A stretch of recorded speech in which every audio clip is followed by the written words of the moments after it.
the game, cause see the boxing voice. Welcome back, gang, for the first time and hopefully many more to come. Don't forget to subscribe to the YouTube channel and click on the notifications right here, this little bell, so you can get those emails every time we... ThaBoxingvoice.com live here with Adam Smith. So Adam, are you the equivalent of what Espinoza is to Showtime? So I'm the head of boxing at Sky Sports, yeah. Right. I run the boxing team, the boxing strategy at Sky.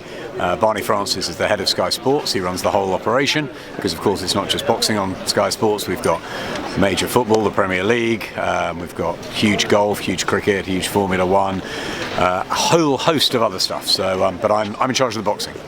Great. Being in charge of boxing, did you get to hear Dillian Whyte and his, I guess, insinuations that Sky may not be happy with Eddie and AJ because of the heavy DAZN push and how they want AJ in the US? How does that affect Sky if it does? Well, certainly we wanted Anthony Joshua to fight Dillian Whyte at Wembley. 10 o'clock at night is perfect time for us, and it's important that we give our customers, you know, great stuff at 10 o'clock on a Saturday night. However, Dillian Whyte didn't take the fight. He was offered more money, and eventually the fight wasn't going to be made. Dillian said, I'm not having it. I'm not having it on April the 13th. So then they had to go for another option, and I think this is a great other option. I mean, Anthony had to come to America at some point.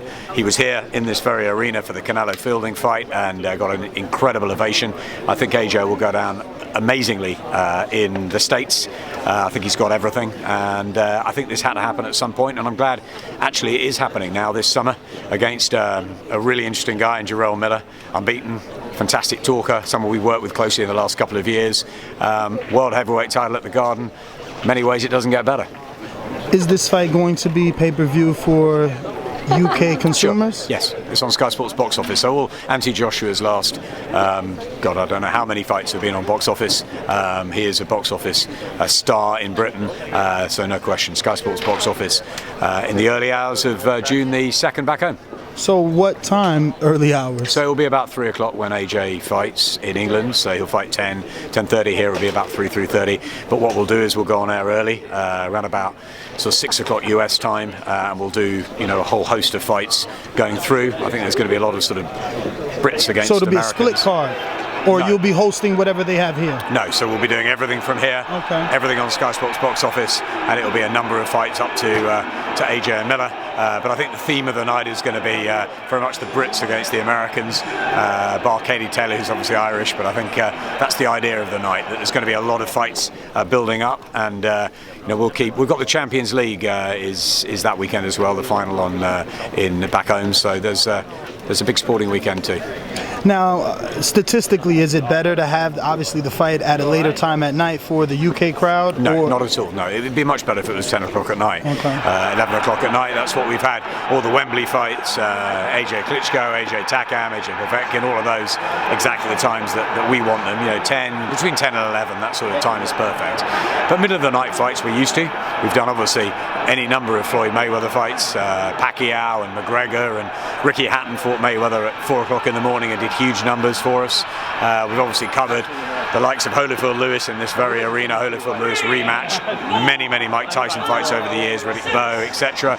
So we're very used to 3 or 4 o'clock in the morning time as well, but it's not ideal for the British customers to stay out through the night or get up early. It'd be easier for a Saturday night, but as we know, sometimes that's not possible with the time difference, and you've got to make it into a great night, and one that you get so much out for that people will stop and watch. Now, obviously, with the news of Tyson Fury signing to Top Rank and his U.S. television rights being on ESPN, how does that affect you if it does? Because I figured you'd want that all-out Britain affair, as Tyson said once he got through the fight with Wilder the next morning on Good Morning Britain. I think everybody wants to see either Joshua Wilder or Joshua Fury, or the rematch between Wilder and Fury that we so enjoyed last year. You know, Tyson's done what's best for him and his career.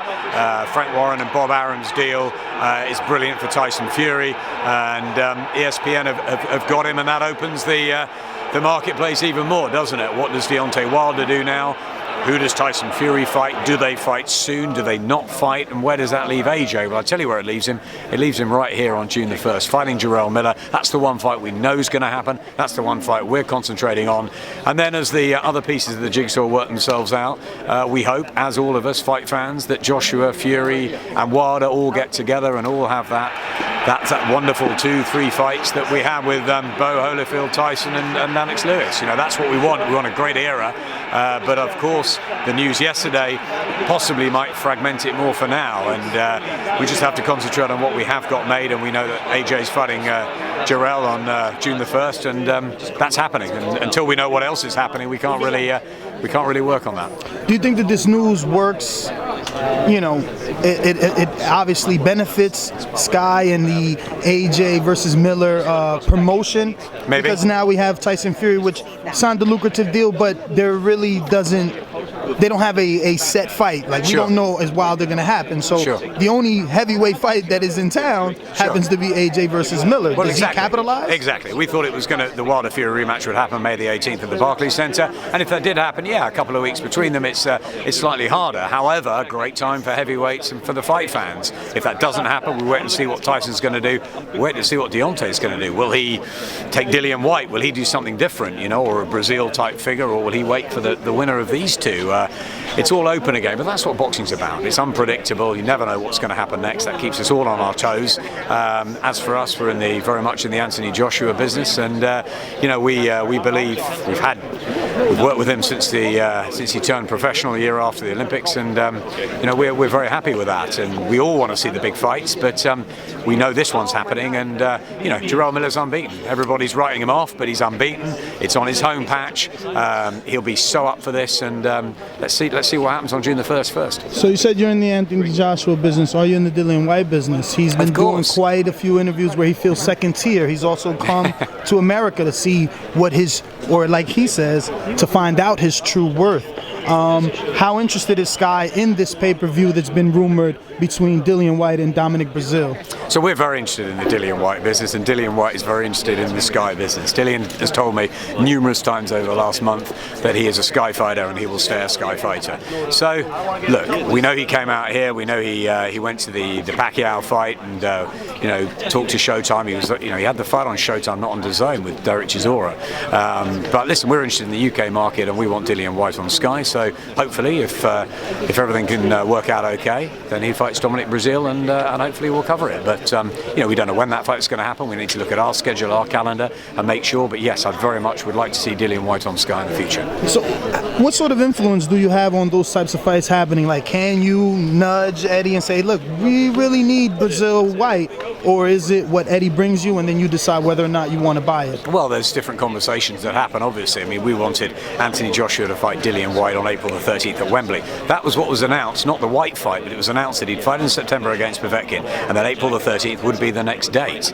Okay, so that's what we thought, and that's what we were working towards. Now, Dillian Whyte didn't take the deal. Now, whether Did you think it was fair? You've been doing this quite a long time. Sure. Oh, you did. Did I think the money was fair? He wanted 60-40. Now, Tyson Fury and Deontay Wilder were offered 60-40 with AJ. Do you think that's fair with Dillian? Is he in that position? He doesn't have a world heavyweight title like Deontay Wilder, and he's not coming off the sort of performance that Fury was. Nearly everybody thought Fury won that fight. Now, Dillian's had a great run, but you've got to remember that he did lose to AJ at British level. Yes, he's won everything since. But people feel he's not the same fighter since then. Listen, I think he's fantastic, Dillian. I think what he's done has been brilliant. I think what he did with Joseph Parker, what he did with Derek Chisora in the rematch, he's had a fantastic run. We're really pleased with Dillian. We have a great relationship with Dillian and his team, and we really wanted to see AJ and Dillian fight at Wembley. That didn't happen. Things move on. Dillian's now going to fight Dominic Brazil, we think, unless Wilder gets in there and pulls Brazil for a fight with him. We don't know, but at the moment it looks like that's what's been called by the WBC. It looks like it will be Dillian and Dominic. We'd love to show that. These two fight, and maybe we get AJ and Dillian at the back end of the year. But Dillian Whyte was offered the money. Was it a fair deal? I don't know. I mean, it's not for me to say for a fighter to turn down $4 or $5 million. It's up to them. That's their business. I thought it sounded to me a lot of money. money, and if he had taken his chance and had the chance of beating Anthony Joshua, then he would have become the huge star. But he didn't. Maybe he didn't have enough time. Maybe there was other reasons. But ultimately, he moves on. He wants to get Joshua or Wilder at some point, but he's chosen to go through Dominic Breazeale first. So we wish him well, and of course, we hope it's on Sky. You're in the Dillian Whyte business, in the AJ business. Is there a Katie Taylor business? Many other fighters. Well, I was going to say Luis Ortiz as a B-side opponent for either a Dillian or a Anthony Joshua, being as though it's been hard to negotiate these heavyweight fights. How interested is Sky in Luis Ortiz, being as though that they've already showed 3 of his fights? Yeah.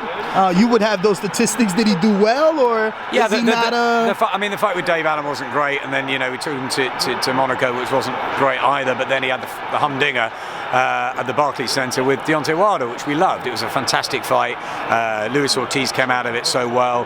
Deontay Wilder came out of it well. It was one of the great fights, wasn't it? And I think Luis Ortiz would be a really interesting opponent, possibly Dillian Whyte for Dillian. seems to think no one knows him because he doesn't speak English. Well, listen, I think look, we know him in boxing. I think I would have liked Dillian to fight Povetkin. That was the fight I wanted to happen in April. But he went for Dominic Breazeale, which is, Dominic Breazeale, Alexander Povetkin, Luis Ortiz, maybe even Alexander Usyk if he comes up. Those are the sort of fights that if Dillian's not fighting one of the top 3, then he's going to fight those guys. His logic was Breazeale made more sense because he did a pay-per-view with AJ and he's more known. That. Why did you feel Povetkin made more sense? Because Povetkin's more known to the British fight fans because he fought so recently. He troubled AJ for 2 rounds. It was a difficult start for Joshua. Povetkin knocked out David Price last year. So I think, look, ultimately, he was just a better known fighter, Povetkin. For the Sky Network because Correct. But Breazeale, probably politically and the American, is probably a better choice for Dillian.